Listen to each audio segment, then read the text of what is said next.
Bij de gasbaan in Waardwoude treffen we Nathalie Matthijssen en haar broer William Matthijssen. Al een aantal jaren binnen ze een van de sterkste duo's bij de Sietspan. 34-jarige William is de rieder, de 30-jarige Nathalie is bakkenist. De motorsport zit in haar bloed. Mijn vader was vroeger altijd een goede zijspancoureur. Dus ik en mijn broer zijn ermee opgegroeid. Het is een klein beetje met de paplepel ingegoten. Ja, en zo vader, zo zoon en zo vader, zo dochter, denk ik. Dus het een komt de ander. Eerst solo gereden, een paar jaar, maar het ging niet zo. En toen moest mijn broer een nieuwe bakkenist hebben. En toen dacht ik van klaar, lijkt mij ook wel wat. En toen hebben we geprobeerd samen en dat ging goed. In 2007 pakte het koppel haar eerste Europese titel in Eenrum. En in 2009 slaagt dat haar nog eens op het EK in Engeland. Geerwerkje mijn familie is meestal geen garantie van succes. Maar bij de Matthijssens werkt het prima. Je durft alles natuurlijk tegen elkaar te zeggen.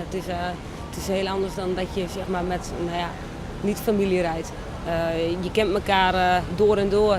En ik denk wel dat je daar ook voordeel uit uitbrengt. Ik zeg altijd, de ene die leert het nooit en de ander die heeft het in zich. En dat heeft met Nathalie is dat ook een beetje zo, denk ik. Dat direct van begin af aan ging dat al perfect. Nathalie had er een ier tussenuit West, omdat ze een lietse poppen kregen had. Dit seizoen knakt ze haar waarom naar de top. Dat gebeurt vol gas. Want zij en haar broer waren risico's te nemen. We hebben een enorme drive om gewoon te winnen. William die wil soms wel eens, vooral als hij als tweede of derde van start komt, dan wil hij soms wel eens te snel voorbij. Maar ik denk aan de andere kant dat dat ook wel goed is. Dat je wil gewoon winnen, anders moet je niet gemoten hebben. Ik doe mijn ding zoals ik denk dat het goed is. En ik denk dat iedere passagier zijn eigen manier van hangen heeft. Maar inderdaad, ik hang vrij diep. Maar dat is mijn manier van passagier zijn. Dan wordt het tijd om naar de wedstrijd door te gaan. Kent Tien Matthijssen een tweede Europese titel binnenheljen. De eerste 4 riets vereen in elk geval goed. Nathalie en William winnen alle 4 races en plaatsen haar mij gemak voor de finale. Bij geen enkele crash hebben ze blutsen west en dat mij een wonder nemen. Want het is haast alle races raak. In tijden had een wedstrijd net zo vaak stil een.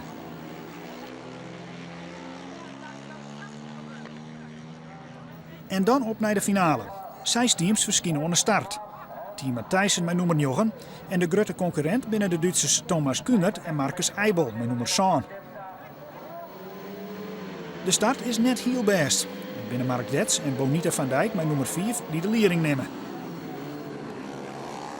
Maar dan weet Team Matthijssen binnen terug te snijden en ze pakken de koppositie.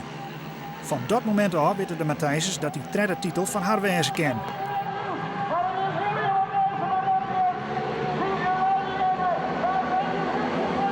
Zonder flaters te meidje rieden ze de finale uit en jouwen ze de koppositie net meer voort.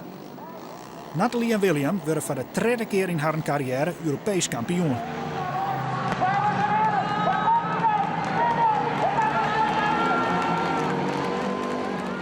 Het was een hele spannende dag voor mij, maar ik ben echt ontzettend blij. Ik was echt enorm zenuwachtig. Ik ben een jaar oud geweest. Ik heb heel hard moeten werken voor, om weer terug te komen. Ja, als je dan bekroond wordt met een titel. Ja, dat is het mooiste wat er is, denk ik.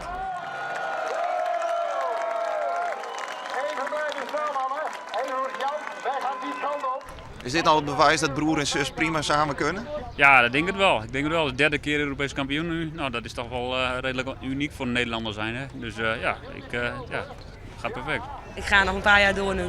Ik zat eerst van, misschien dat dit mijn laatste jaar is. Maar ik ben nu Europees kampioen, dus ik moet volgend jaar weer mijn titel verdedigen. Dus ga nog even door.